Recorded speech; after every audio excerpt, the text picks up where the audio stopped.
하나님의 은혜가 오늘 예배 참석한 성도 여러분들이 함께 하시기를 예수님의 이름으로 축복합니다. 하나님의 명령을 거역해서 에덴에서 추방당한 아담과 하와는 가시덤불과 엉겅퀴가 펼쳐진 땅을 땀 흘며 일구며 어렵게 삶을 살아야 했죠. 이러한 힘든 노동의 수고 속에도 아내 하와를 통해서 아담은 첫 아들 가인과 둘째 아들 아벨을 얻는 기쁨의 삶을 갖고 힘을 얻게 됩니다. 열심히 일해서 자녀들을 뒷받침을 잘 했고요. 어느덧 두 아들은 각각의 생업을 갖게 될 만큼 성장을 했죠. 가인은 농사 짓는 일을, 아벨은 양을 치는 일을 했습니다. 아담은 하나님의 명령을 거역한 자신의 죄를 자녀들에게 말했는지는 성경에 기록되어 있지 않지만 오늘 본문에 가인과 아벨이 하나님께 제사를 드렸다는 말씀을 볼 때 어려서부터 하나님을 경외하는 것에 대해서는 분명히 가르쳤던 것으로 보입니다. 가인은 농부로서 땅의 소산을 하나님께 제물로 드렸고요. 아벨은 목자로서 양의 첫 새끼와 그 기름을 제물로 하나님께 드렸습니다. 그런데 아벨의 제물을 받으신 하나님께서는 가인의 제물을 받지 않았습니다. 하나님이 채식보다 육식을 좋아하십니까? 이에 대한 분명한 기준은 성경에서 말씀하고 있지 않습니다. 그러나 본문과 그 전후 그리고 관련 성경을 보면 그에 대한 답을 찾을 수가 있죠. 히브리서 11장 4절에 이렇게 말씀합니다. 우리 함께 말씀 볼까요? 믿음으로 아벨은 가인보다 더 나은 제사를 하나님께 드림으로 의로운 자라 하시는 증거를 얻었으니 하나님이 그 예물에 대하여 증언하심이라. 그가 죽었으나 그 믿음으로써 지금도 말하느니라.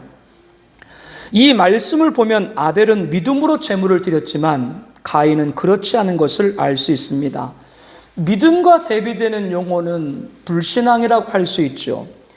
그러면 아벨은 믿음으로 제물을 드렸고 가인은 불신앙으로 제물을 드렸다는 말이 됩니다. 그러나 가인도 분명히 하나님께 예배를 드리기 위해 제물을 드렸음을 볼 때 불신앙이다 라고 표현하기보다는 타산적이다라고 할 수 있습니다. 칠타, 셀산, 타산이라고 하는 것은 자신에게 도움이 되는지를 따져 헤아림을 뜻하죠. 이렇게 말할 수 있는 이유는 나중에 가인이 타향으로 떠나게 되는데요. 자신을 위해 성을 쌓을 만큼 부를 얻게 됩니다. 세상적으로는 성공했단 말이죠. 그의 자녀들도 각기 분야에서 사람들이 알아주는 업적을 세웁니다. 이러한 가인과 그의 후손의 삶을 보았을 때 가인은 굉장히 이익 추구에 예민했던 걸 알 수가 있습니다. 세상적 방법으로 성공한 사람들은 대부분 이해타산이 빠른 사람들이기 때문이죠. 그러므로 아벨은 믿음으로 제물을 드렸지만 가인은 타산적으로 계산을 해서 제물을 드렸다고 말씀을 드리는 겁니다. 자신이 농사로 지은 소산 중에 이런 모양의 곡물로 제물을 드렸건 저런 모양의 곡물로 제물을 드렸건 하나님께만 드리면 되겠지. 제물은 똑같으니까 아마 그렇게 생각하고 자기에게 가장 손해가 되지 않는 곡식으로 제물을 드렸던 것으로 보입니다. 이렇게 하나님이 가인의 제물을 받지 않으신 것은 그가 타산적으로 하나님께 드렸기 때문이고요. 타산에 제물을 드려 하나님이 안 받으셨으면 안 받은 것으로 끝나면 되는데 가인이 몹시 분하여 안색이 변하니라 말씀합니다. 자기 이해타산으로 하나님께 드려도 자신은 별로 손해보지 않을 것으로 제물을 드렸으면 안 받았으면 그만인데 가인은 심히 분개했습니다. 얼굴이 붉으락 푸르락해진 거죠. 가인과 아벨의 제단은 서로 볼 수 있을 정도로 가까운 그 속은 나란히 놓여 있는 듯 했고요. 하나님의 제물을 받으신 증표가 아마도 하늘에서 불이 내려와서 제물을 살렸던 것으로 보입니다. 그 이유는 구약의 제사를 보게 되면 불로 태워 그 향기를 올려드리는 화제였음을 볼 때 가인과 아벨의 제사에는 하늘에서 직접 불이 내려와 제물을 살랐던 것으로 여겨집니다. 두 제단에 올려진 제물에서 아벨의 것은 하늘에서 내린 불로 살라 하느님이 받으시는 증거가 되었는데요, 가인의 것은 시간이 지나도 곡식이 시들시들해질 때까지 그대로이니 얼마나 가인이 당혹스러워했겠어요. 그렇다면 빨리 자신의 잘못을 깨닫고 제물을 다시 드셔야 되지 않겠습니까? 그러나 가인은 몹시 분해했습니다. 안색이 변했습니다. 믿음으로 드리는 제물이 아닌 타산으로 제물을 드리는 사람은 자신의 잘못을 생각하지 않죠. 자기의 모습이 드러난 것에 관해서 분개하죠. 그리고 원인을 자신이 아닌 다른 곳에서 찾으려고 합니다. 여러분, 아담이 선악과 따먹은 이후에 하나님이 이를 책망하자 아담이 뭐라 그랬어요? 하나님이 주셔서 나와 함께한 그 여자 때문에 내가 이렇게 따먹었다고요. 성경에는 없는데 그때 하하가 뭐라고 했겠어요? 저거를 서방이라고. 아마 그랬을 것 같아요. 하와에게 책임을 전가하고 하나님에게도 책임을 전가하는 그 아담의 후손이 누구예요? 가인. 이렇게 잘못을 타인에게 전가하는 거죠. 지난주에 사마리아 사람 이야기를 하면서 현대의 강도 만난 사람들을 예를 들며 말씀을 드렸잖아요. 도시 여성 가운데 2명 중 1명이 우울증 증세를 갖고 있는데 그 원인이 뭐라 그랬어요? 남편과 자식에게 무시를 당하고 시어머니에게 큰 어려움을 당한 것이다 라고 말씀을 드렸습니다. 한 남자 성도님하고 얘기를 하는데 자기는 아내한테 당했대. 그래서 아내한테 뭘 당했냐고 물어봤더니 속았대요. 뭐 때문에 속았냐 했더니 거들에 속았대. 그래서 결혼했대. 그분은 거들의 강도를 당했나? 이렇게 여기도 있어요? 이렇게 전가를 해요. 책임을. 타산으로 시작된 재물은 책임 전가로 이어지고 있습니다. 타산은 자신만을 생각하기 때문에 자신의 잘못을 남을 탓하지 자신의 잘못을 인정하지 않아요. 그러니 몹시 분해며 안색이 변한 것이죠. 결국 동생의 목숨을 빼앗는 죄까지 범하게 됩니다. 아벨은 아무 죄도 없는데 말이죠. 가인은 아벨을 향해 너 때문이야 이렇게 아마 생각을 했을 것으로 보여요. 이렇게 하나님이 가인의 제물을 받지 않으신 것은 그가 타산적으로 하나님께 제물을 드렸기 때문이고 그 타산은 전가로 이어집니다. 이러한 자의 제물을 하나님은 받으실 수가 없었지요. 또한 찾아볼 수 있는 것이 뭐냐면 없을모, 느낄감, 무감입니다. 다른 사람에 대한 관심이나 염려가 없습니다. 큰 범죄 사건이 주변에서 발생하는 것을 보는데요. 그 사건들은 사실 드러나는 것이지 보이지 않는 일들도 많이 있죠. 그러니까 예수님이 이렇게 말씀하셨죠. 옛사람에게 말한 바 살인하지 말라. 누구든지 살인하면 심판을 받게 되리라 하였다는 것을 너희가 들었으나 나는 너에게 이르노니 형제에게 노하는 자마다 심판을 받게 되고 형제에 대하여 라가라고 하는 자는 공회에 잡혀게 되고 미련한 놈이라 하는 자는 지옥불에 들어가게 되리라.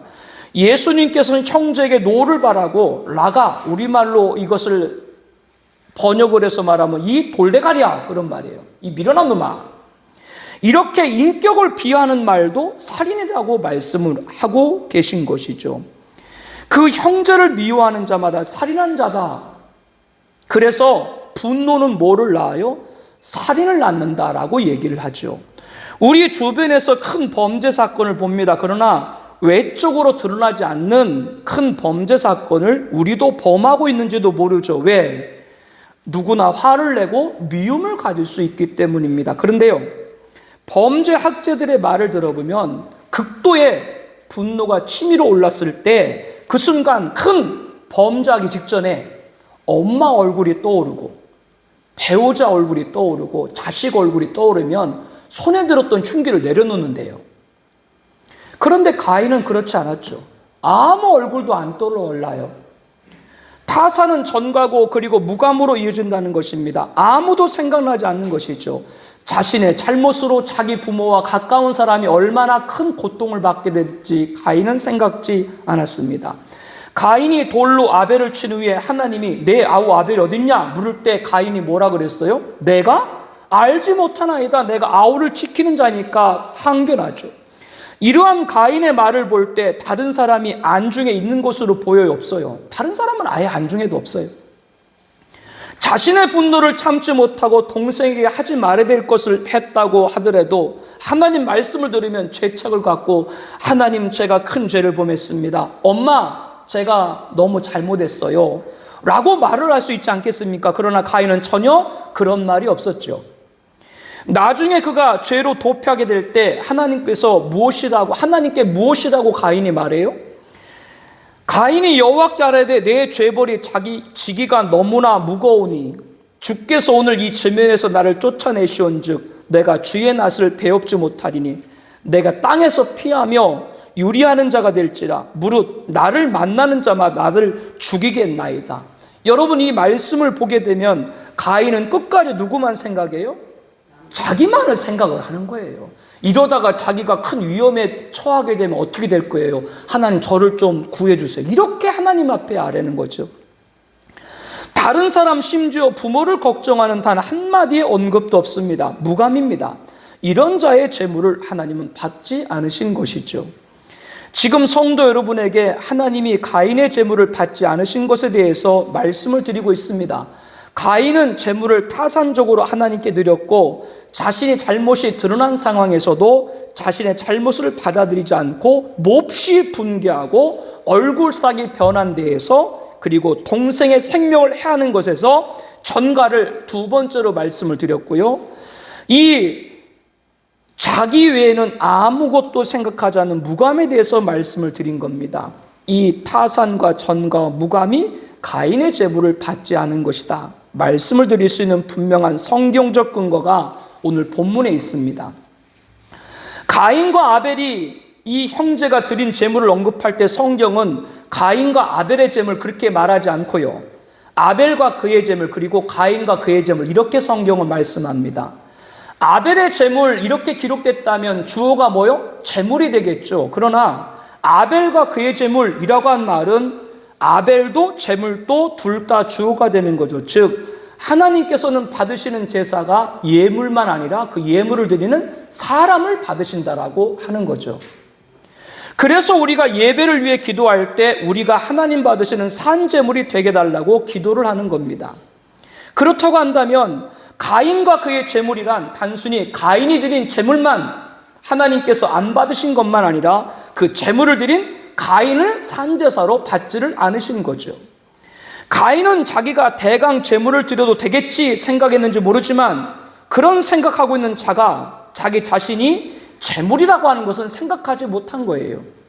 그러므로 본문에 드러난 가인의 타산과 전과 무감이 하나님 받으시는 제물이 될 수 없는 것임을 알아야 됩니다. 그러므로 하나님께 드리는 제물은 바로 내가 먼저 제물이 되어야 하는 거죠. 내가 하나님께서 받으시는 제물 타산적이 아니라 그렇기 때문에 우리들은 믿음으로 제사를 예배를 드려야 됩니다. 나의 입술의 모든 말과 나의 마음의 묵상이 주께 연락되기를 원하네. 생명이 되신 주 반석이 되신 주 나의 입술의 모든 말과 나의 마음의 묵상이 주께 연락되기를 원하네. 소망이 되신 주 능력이 되신 주 나의 입술의 모든 말과 나의 마음의 묵상이 주께 연락되기를 원하네. 이 찬양은 나의 반석이시요 나의 구속자이신 여호와여, 내 입의 말과 마음의 묵상이 주님 앞에 연락되길 원하나이다. 시편 19편 14절에 곡을 붙인 거죠. 우리는 하나님께 예배 드릴 때 내 입의 말과 내 입의 묵상도 하나님께 연락되기를 소망합니다. 이 자리에 와서 앉아 있는 것이 전부가 아니고 우리 입술의 고백도 하나님만을 말하고 우리 마음의 영역도 하나님만을 모시기를 바랍니다. 이것이 믿음의 예배다, 이렇게 말씀을 드릴 수가 있죠. 교회에 와 있으면서도 여전히 우리 말과 우리 마음이 세상 정욕과 염려했다면 믿음의 예배가 될 수가 없는 겁니다.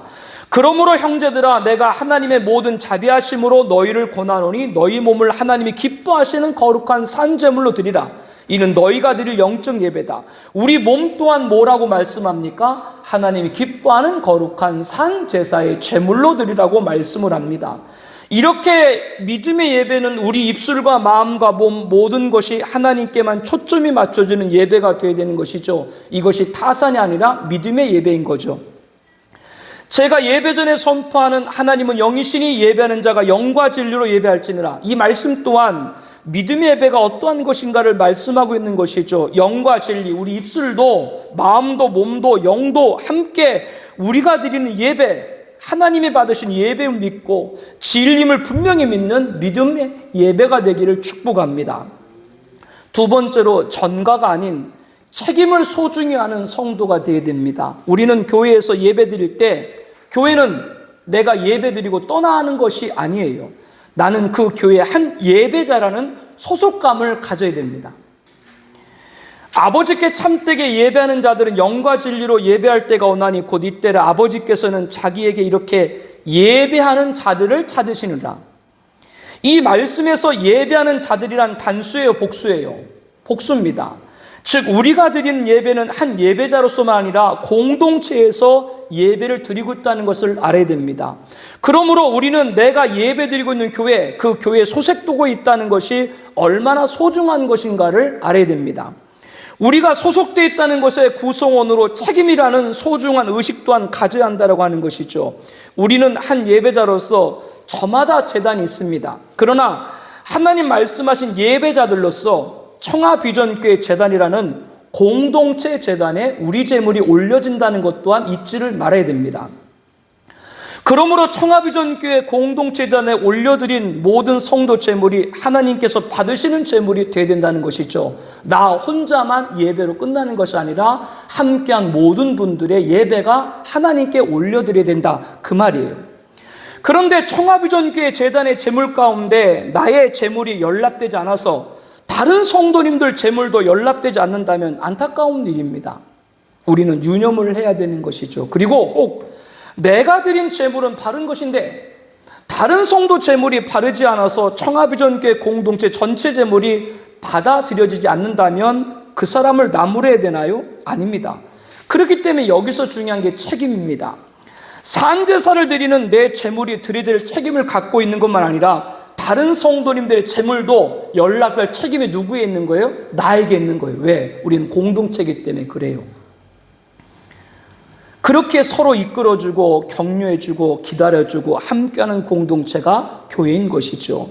그렇게 될 때 모든 성도들이 올바른 제물로 하나님께 드리고 하나님께 연락될 수 있기 때문입니다. 새벽 시간에 사도행전 말씀을 보고 있고요. 또 매일 아침마다 그 말씀을 여러분 묵상으로 보내드리고 있는데요. 초대교회 모습 가운데 이런 말씀들이 기록되어 있죠. 사도들의 가르침을 받고 이어지는 말씀 가운데 또한 이렇게 말합니다. 오로지 기도에 힘쓰니라. 훌륭한 목사님, 신실한 성도님을 자랑하는 분들을 주변에서 봅니다. 근데 분명한 것은 100가지 자랑할 것이 있어도 나를 위해서 함께 금식하고 기도하는 목사님과 성도님이 있는 교회가 여러분의 교회가 되길 축복합니다.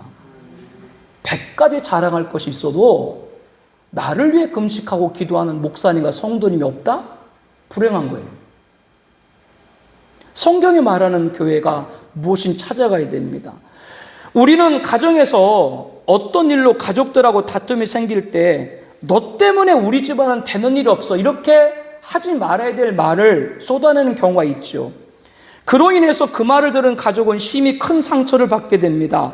교회에서 어떤 큰 일이 아닌 이상 너 때문에 우리 교회에 되는 일이 없어, 이렇게 말할 분은 없을 거예요. 그러나 저 성도님이 근본에 조금만 힘을 내주면 우리 교회에 좋은 결과가 있을 텐데, 이런 마음은 가질 수가 있죠. 아마도 그 성도에 대한 기대이면서 그 성도가 함께 참여하여 큰 복을 받길 바라는 소망 때문에 그런 마음을 갖게 될 겁니다. 그렇기 때문에 여러분들은 설교와 교회 광고에도 귀를 기울여서 우리가 교회 공동체로서 내가 어떤 것에 참여할지를 잘 여러분들이 알아야 돼요. 그렇다면 성도가 그렇게 하기 위해서 나는 무엇을 해야 되는가? 즉 다른 성도님들도 나의 재물과 함께 하나님이 받으시는 우리 공동체 재물이 되기 위해서 나는 어떻게 해야 될까? 그를 위해서, 다른 성도님을 위해서 기도하는 것이죠. 하나님의 귀한 뜻을 이룰 수 있는 성도님 되기 위해서 중보하는 것이죠. 이것이 책임의 또 다른 한 예를 말씀을 드리는 겁니다. 사랑하면 그 사람을 위해서 기도하게 되는 것이 교회 공동체 성도들의 모습이죠. 그 성도가 함께하지 않으므로 속장을 끝나는 것이 아니라 그 성도가 함께 꼭 참여해서 복을 받을 수 있도록 간절히 기도하는 중보도 책임이라고 하는 겁니다.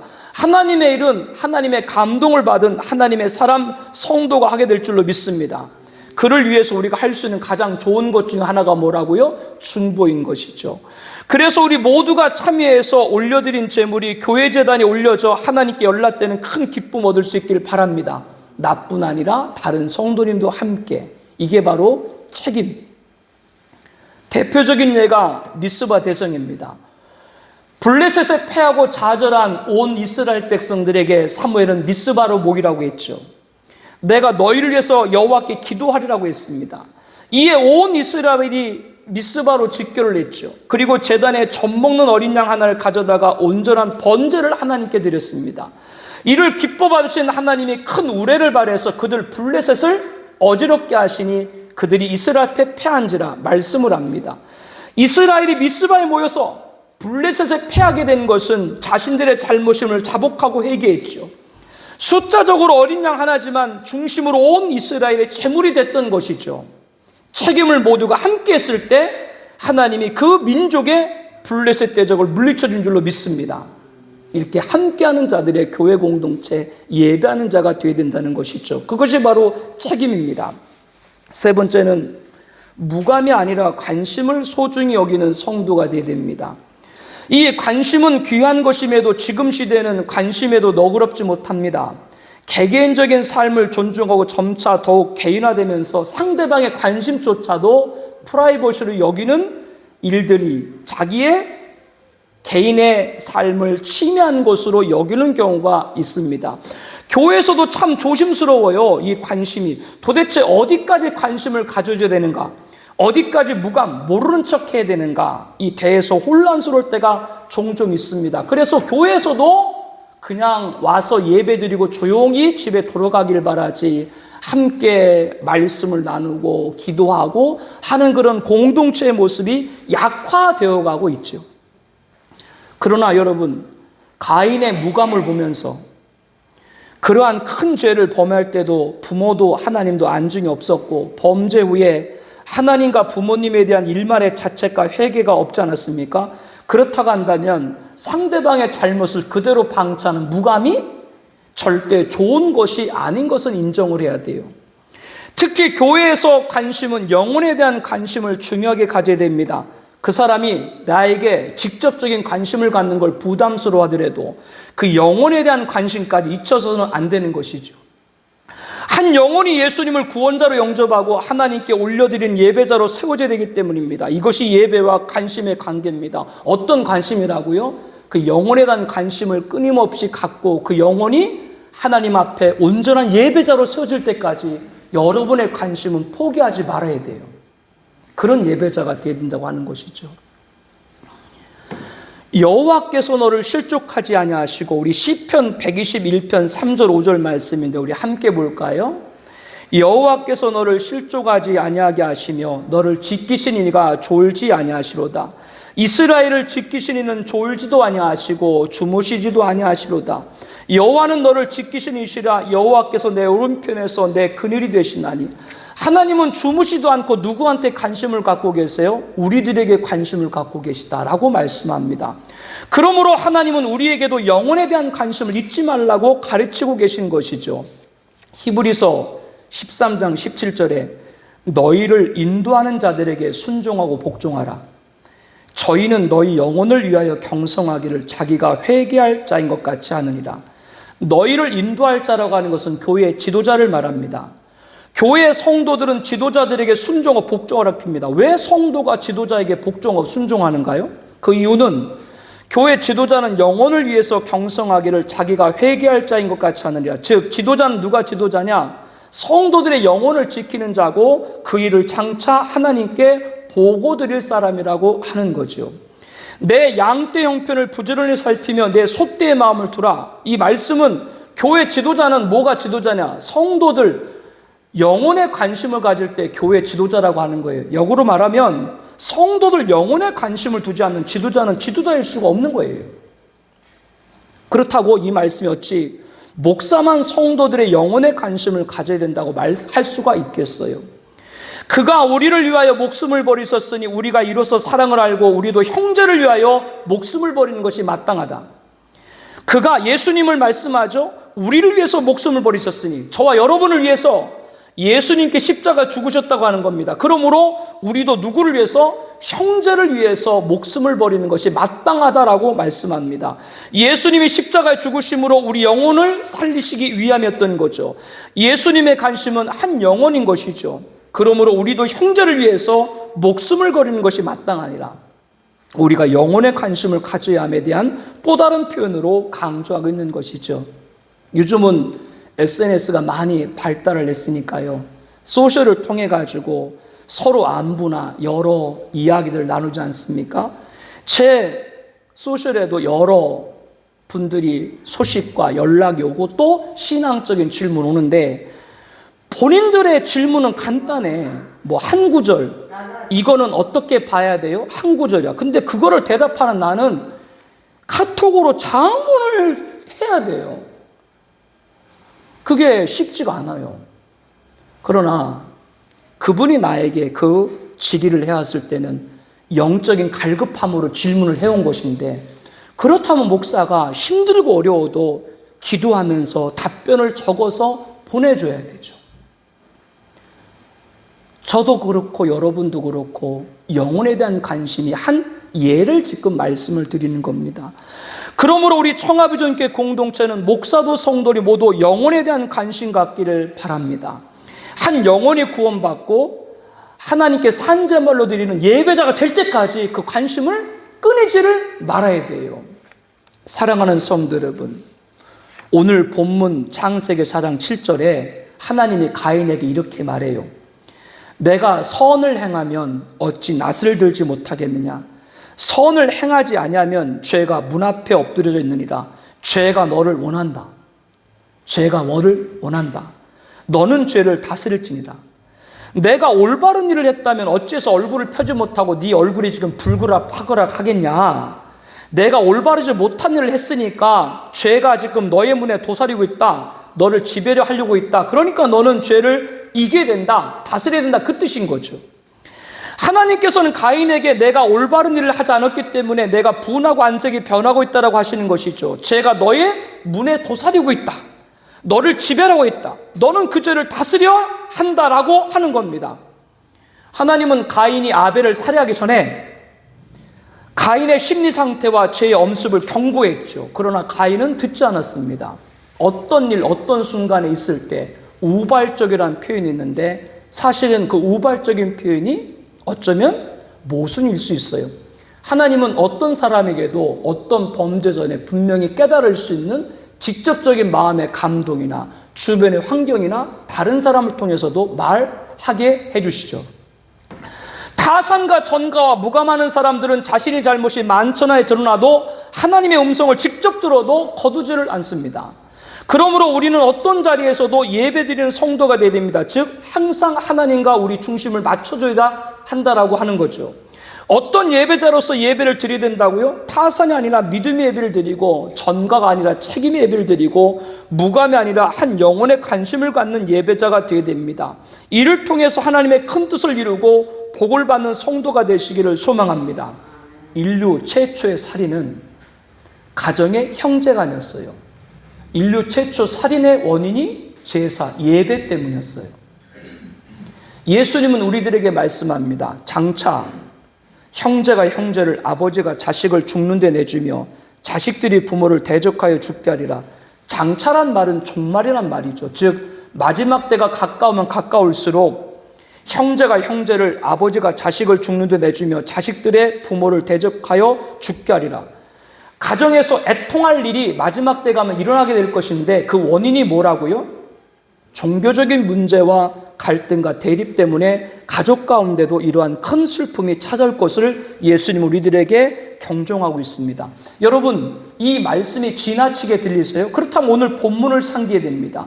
인류 최초의 살인사건은 형제간에서 발생했고, 그 원인이 뭐라고요? 예배 때문이었다라고 하는 거예요. 그런데 종말에 이러한 비극이 없을 것 생각한다면 그것 자체가 모순인 겁니다. 신앙은 가장 가까운 데서 무너뜨린다는 것을 알아야 돼요. 가장 내가 가까이 있는 사람이 나의 신앙을 무너뜨리는 거예요. 5월은 무슨 달이에요? 가정의 달, 우리 가족의 가장 축복이 무엇일까요? 온 가족이 한 섬김으로 하나님을 예배하는 예배자가 되는 겁니다. 온 가족이 한 믿음으로 교회를 섬기는 겁니다. 온 가족이 한 비전으로 하나님 나라와 의를 구하는 것입니다. 이런 가정이 되지 못하면 사람의 원수가 자기 집안의 식구다라고 말합니다. 원수가 뭐라고요? 자기 집의 식구다. 아까 말씀드린 그런 이유예요. 왜 그렇게 됩니까? 우리 누가복음 12장 51절 53절 말씀을 우리 함께 보겠습니다. 내가 세상에 화평을 주러 온 줄로 아느냐? 내가 너에게 이르노니 아니라 도리어 분쟁하게 하려 함이라. 이후부터 한 집에 5사람이 있어 분쟁하되 셋이 둘과 둘이 셋과 하리니 아버지가 아들과 아들이 아버지와 어머니가 딸과 딸이 어머니와 시어머니가 며느리와 며느리가 시어머니가 분쟁하리라 하시니라. 그러면 여러분, 예수님이 우리들에게 화평을 주는 분이 아니라 분쟁을 주시는 분인가요? 그럴 리가 없죠. 이 말씀은 한 가정 안에서 모든 가족이 예배자로 한 섬김과 믿음과 비전을 갖지 못하면 이런 비극을 겪게 될 것이다 라고 주님은 말씀하는 거예요. 그러므로 예수님은 또 너희가 내 이름으로 말미암아 모든 사람에게 미움을 받을 것이나, 예수님이 우리들에게 뭐라고 말씀했어요? 누구 이름 때문에? 예수 이름 때문에, 하나님을 예배하는 예배 때문에 너희들은 미움을 받을 거다. 세상에서, 그리고 가장 가까운 가족에게서도. 그렇기 때문에 끝까지 견디는 자는 구원을 얻으리라고 마태복음 10장 22절에 말씀합니다. 지금 우리가 어떤 자세로 예배를 드려야 되는지를 가르치고 주고 계신 것이죠. 지금 우리가 어떤 믿음으로 방해를 이겨야 되는지를 말씀해 주고 있는 것이죠. 지금 우리가 어떤 인내로 자리를 지켜야 되는지를 가르쳐 주고 계신 거죠. 그래서 끝까지 견뎌서 우리 온 가족이 주 예수를 믿으라. 그리하면 너와 내 집이 구원 얻으리라. 이 말씀이 응하기를 축복합니다. 그래서 온 가족이 거룩한 헌신자로 세워져서 하나님의 위대한 역사를 체험하는 예배자가 되시기를 소망합니다. 오늘 본문은 우리들에게 말씀합니다. 예배에 실패하면 인생이 실패한다. 이게 오늘 본문의 가르침이에요. 가인은 범죄 후 도피를 하게 되는데요. 이때 성경은 가인이 고향을 떠났다, 가인이 부모를 떠났다 그렇게 기록하지 않고 가인이 여호와 앞을 떠나, 가인이 범죄한 후 떠난 것을 성경은 뭐라고 말씀하고 있다고요? 여호와 앞을 떠나, 즉 하나님 떠나서 하나님 간섭받지 않고 내 멋대로 살아보겠다라고 하는 거죠. 이렇게 가인과 그의 후손이 추구한 것은 하나님 떠나서 자기 멋대로 사는 인생입니다. 그래서 오늘까지도 가인은 인류 역사 가운데 악인의 대명사로 불리는 것이죠. 그러므로 예배 실패가 그 인생의 전체 실패로 이어질 수 있다고 하는 것을 알아야 됩니다. 그렇기 때문에 다시 한번 강조합니다. 어떤 순간에도 하나님이 받으시는 산제물로 예배자의 예배를 올려드리기를 예수님 축복합니다. 그리고 하나님의 은혜를 구하세요. 그리고 하나님의 역사를 보세요. 그러한 교회 공동체와 성도님들 가정에 하나님 놀라운 은총이 함께할 것입니다. 우리 함께 기도드리죠. 여러분들 주보사의 간지에 우리 기도 제목 있죠? 우리 함께 기도드려요. 타산이 아니라 믿음으로 제물을 드리게 하옵소서. 내가 산제물로 입술, 마음, 몸, 영 모든 것이 하나님께 초점 맞춰지는 예배자가 되게 하옵소서 기도합니다. 전가가 아니라 책임을 갖게 하옵소서. 예배자이면서도 예배자들로 나의 제물만 아니라 모든 성도들 제물이 같이 하나님께 올려줄 수 있도록 연약한 분들 위해서 기도하고 한 교회 소속 공동체로서 책임을 갖는 예배자가 되게 하옵소서 기도합니다. 무감이 아니라 관심을 갖게 하옵소서.